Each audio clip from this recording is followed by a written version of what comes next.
అంటే దేవుడు నీకు ఇచ్చినటువంటి దేశములో దేవుడు నిన్ను స్వాధీనపరుచుకున్నట్టు, అంటే స్వాస్థ్యముగా ఇచ్చినది నీది. హల్లెలూయా. నీకు స్వాస్థ్యముగా ఇచ్చినటువంటి ఆ యొక్క బహుమానము నీ సొంతము. హల్లెలూయా.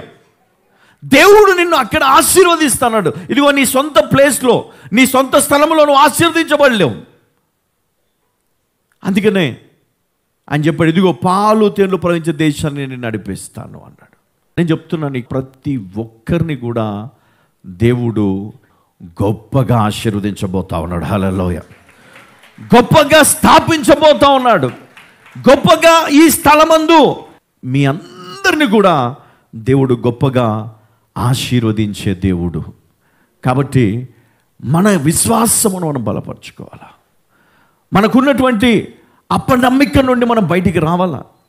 అప్పుడు దేవుడు నిన్ను ఆశీర్వదించడం మొదలు పెడతాడు, నిన్ను దీవించడం మొదలు పెడతాడు.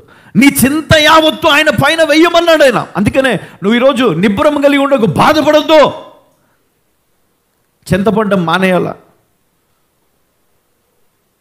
నింద వేయడం మానేయాలా, బాధపడడం మానేయాలా. దేవుని వైపు పరిగెత్తాలా. దేవుడు నన్ను ఆశీర్వదిస్తాడు, దేవుడు నన్ను దీవిస్తాడు, దేవుడు నన్ను ఈ పట్టణంలో ఇదిగో గొప్ప జనముగా ఆశీర్వదిస్తాడని విశ్వాసముతో నువ్వు నమ్మితే నిన్ను ఈ దేశములో, ఇదిగో ఈ పట్టణములో దేవుడు నిన్ను ఆశీర్వదిస్తాడు గొప్పగా. హల్లెలూయా.